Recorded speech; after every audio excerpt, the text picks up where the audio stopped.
Hello friend, नमस्कार। My name is Bhanu and welcome to health pharma. So friends, today discuss about haemophilia, यानी कि आज अपन जानेंगे haemophilia के बारे में। हीमोफीलिया होती क्या है, किसके कारण से होती है, कौन कौन से सिम्टम्स होते हैं जो कि बॉडी में दिखाई देते हैं, और इसका डायग्नोसिस क्या है, ट्रीटमेंट क्या है, प्रिवेंशन। ठीक है, इन सब के बारे में जानेंगे। सो बने रहे मेरी वीडियो शुरू से लास्ट तक। सबसे पहले हीमोफीलिया का मतलब क्या होता है कि यह एक प्रकार का इनहेरिटेड ब्लीडिंग डिसऑर्डर होता है। देखिए, डिसऑर्डर का मतलब होता है ऐसी बीमारी जो कि ना तो वायरस कारण होती है, बैक्टीरिया कारण होती है, फंगस कारण होती है और पैरासाइट। ठीक है, इन सब के कारण नहीं होती है। यह एक ऐसी कंडीशन होती है जो कि हमारी बॉडी में अचानक प्रॉब्लम्स क्रिएट कर सकती है, जैसे कि एक्सीडेंट की वजह से। यानी कि इसमें जो हमारा ब्लड होता है, ब्लड प्रॉपर क्लोटिंग नहीं हो पाती, यानी कि ब्लड प्रॉपर थक्का नहीं बन पाता है, जिससे कि हमारे बॉडी से बहुत ज़्यादा ब्लड डिस्चार्ज होने लगता है। जैसे कि यदि किसी व्यक्ति का एक्सीडेंट होता है और एक्सीडेंट की वजह से उसकी बॉडी से बहुत ज़्यादा डिस्चार्ज होने लगता है ब्लड, और ब्लड प्रॉपर क्लोटिंग नहीं हो पाता। ठीक है, या फिर सर्जरी की वजह से, या फिर दांत निकालते समय बहुत ज़्यादा ब्लड डिस्चार्ज होने लगता है। यदि हम नॉर्मली समझो तो हमारा जो ब्लड होता है, ब्लड में एक प्रोटीन्स पाई जाती है जिसे कि हम बोलते हैं क्लोटिंग फैक्टर। और ये क्लोटिंग फैक्टर ब्लड को थक्का जमाने में मदद करते हैं। ठीक है, यानी कि जिन लोगों की ये हीमोफीलिया होती है उनमें क्लोटिंग फैक्टर 8 और क्लोटिंग फैक्टर 9 की कमी हो जाती है, जिससे कि उनका जो ब्लड होता है वह क्लोटिंग नहीं हो पाता, यानी कि थक्का नहीं जम पाता। लेकिन साइंस ऐसा मानती है कि जिन लोगों में जितना क्लोटिंग फैक्टर की कमी होती है उनमें ब्लीडिंग उतना ही ज़्यादा होती है। ठीक है, इस सिचुएशन में सीरियस हेल्थ प्रॉब्लम भी पॉसिबल हो सकता है।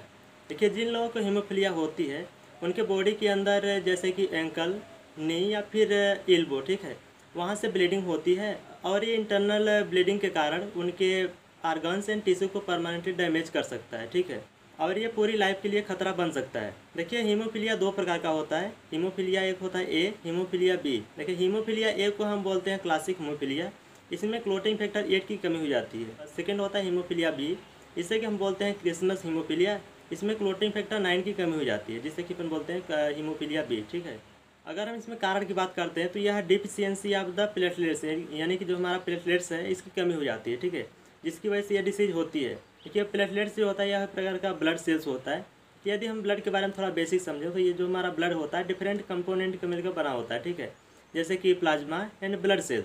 तो ये जो ब्लड सेल्स होती हैं 3 टाइप्स की होती हैं, जैसे कि WBC यानी कि वाइट ब्लड सेल्स, RBC यानी कि रेड ब्लड सेल्स, एक होता है प्लेटलेट्स। इन सब का अलग अलग काम होता है। जैसे कि WBC काम होता है इन्फेक्शन से लड़ना या फिर इन्फेक्शन को मिटाना, और RBC का काम होता है कि ऑक्सीजन को ट्रांसपोर्ट करना, और प्लेटलेट्स का काम होता है कि ब्लड को थक्का बनाने में मदद करना। ठीक है, यानी कि जब हमारे प्लेटलेट्स की कमी हो जाती है तो इसमें एक प्रकार की प्रोटीन्स पाई जाती है जिसे कि हम बोलते हैं क्लोटिंग फैक्टर। तो यदि इसमें कमी होती है तो ये क्लोटिंग फैक्टर में भी कमी हो जाती है, जिसकी वजह से ये जो हमारा ब्लड है इसका थक्का नहीं बन पाता। ठीक है, ये जो हीमोफीलिया है यह 3 प्रकार से हो सकती है। जैसे कि पहला होता है कंजेंशियल हीमोफीलिया।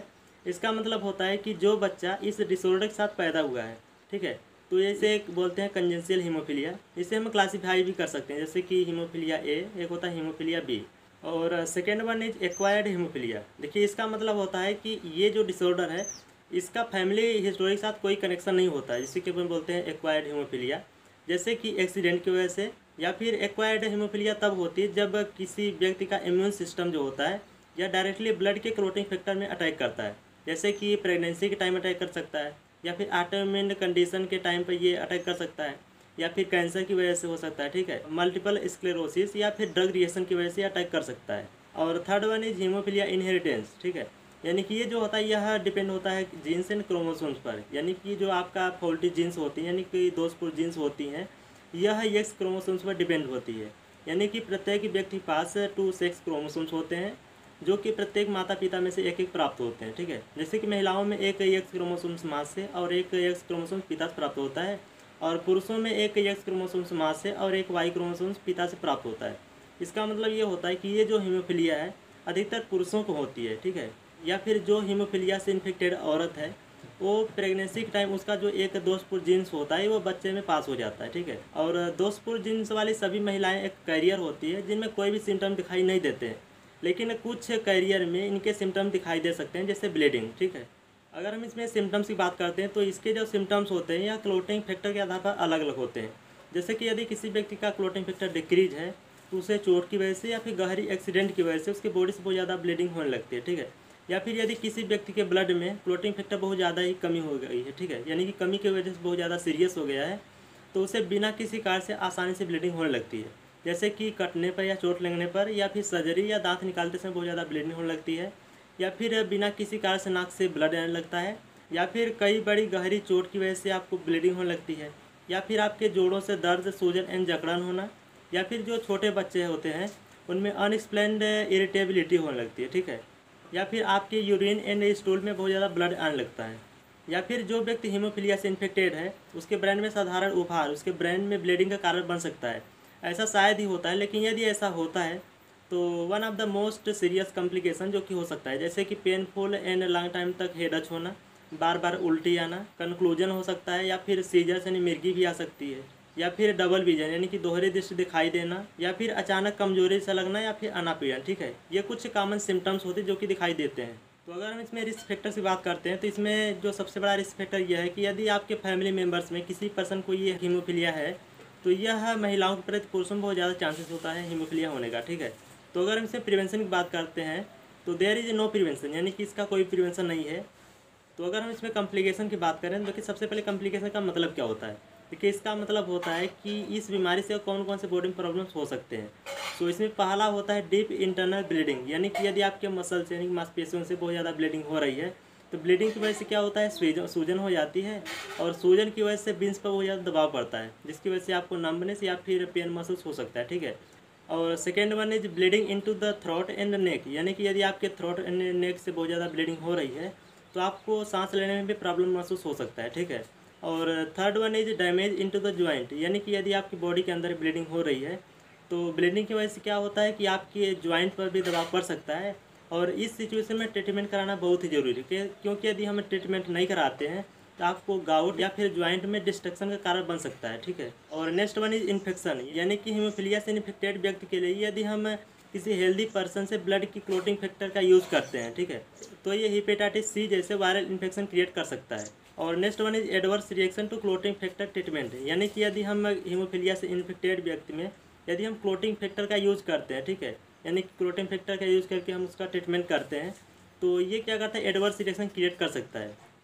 तो आइए जानते हैं इसका डायग्नोसिस क्या है, कैसे हम इसे डायग्नोस कर सकते हैं। देखिए इसका डायग्नोसिस बहुत ही सिंपल होता है, यानी कि हम देख कर भी पहचान सकते हैं कि हीमोफीलिया है। यानी कि यदि किसी व्यक्ति का एक्सीडेंट होता है या फिर उसको चोट आती है, ठीक है, और चोट की वजह से उसके बॉडी से बहुत ज़्यादा ब्लड निकलता है, और ये ब्लड यदि जल्दी क्लोटिंग नहीं होती है तो हम पहचान सकते हैं हीमोफीलिया है, ठीक है।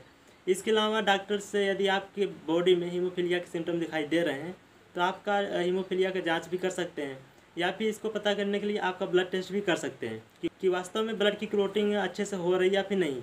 यदि ऐसा नहीं होता है तो आपके ब्लड में क्लोटिंग फैक्टर की भी जांच कर सकते हैं, नहीं उसका टेस्ट कर सकते हैं, जिसे कि अपन बोलते हैं फैक्टर आशय, ठीक है। और इस ब्लड टेस्ट में हीमोफीलिया के टाइप्स का भी पता चल जाता है। इसके बाद यदि कोई औरत प्रेग्नेंट है और उसको हीमोफीलिया है, ठीक है, तो उसके बच्चे के जन्म के तुरंत बाद डॉक्टर्स बोल सकते हैं कि उसका भी जांच करने के लिए हीमोफीलिया का, ठीक है। तो आइए जानते हैं इसका ट्रीटमेंट क्या है, कैसे हम इसे ट्रीट कर सकते हैं। देखिए इसमें सबसे बेस्ट ट्रीटमेंट ये होता है यदि हम क्लोटिंग फैक्टर को चेंज कर देते हैं। तो चेंज करने से क्या होगा कि ब्लड की क्लोटिंग प्रॉपर होने लगेगी। इसके अलावा आपको आराम करना है, जैसे कि यदि आपको थकान महसूस होता है या फिर बीमार महसूस होता है, ठीक है, तो इस कंडीशन में आपको प्रॉपर आराम करना है क्योंकि इस कंडीशन में एनर्जी बहुत कम मिलती है, ठीक है। इसके अलावा आपको पर्याप्त भोजन एंड लिक्विड का यूज़ करना है, जैसे कि नौसिया होने पर भरपेट खाना नहीं खाया जाता, तो इस कंडीशन में आपको थोड़ा थोड़ा खाना खाना है और कई बार खाना है, ठीक है।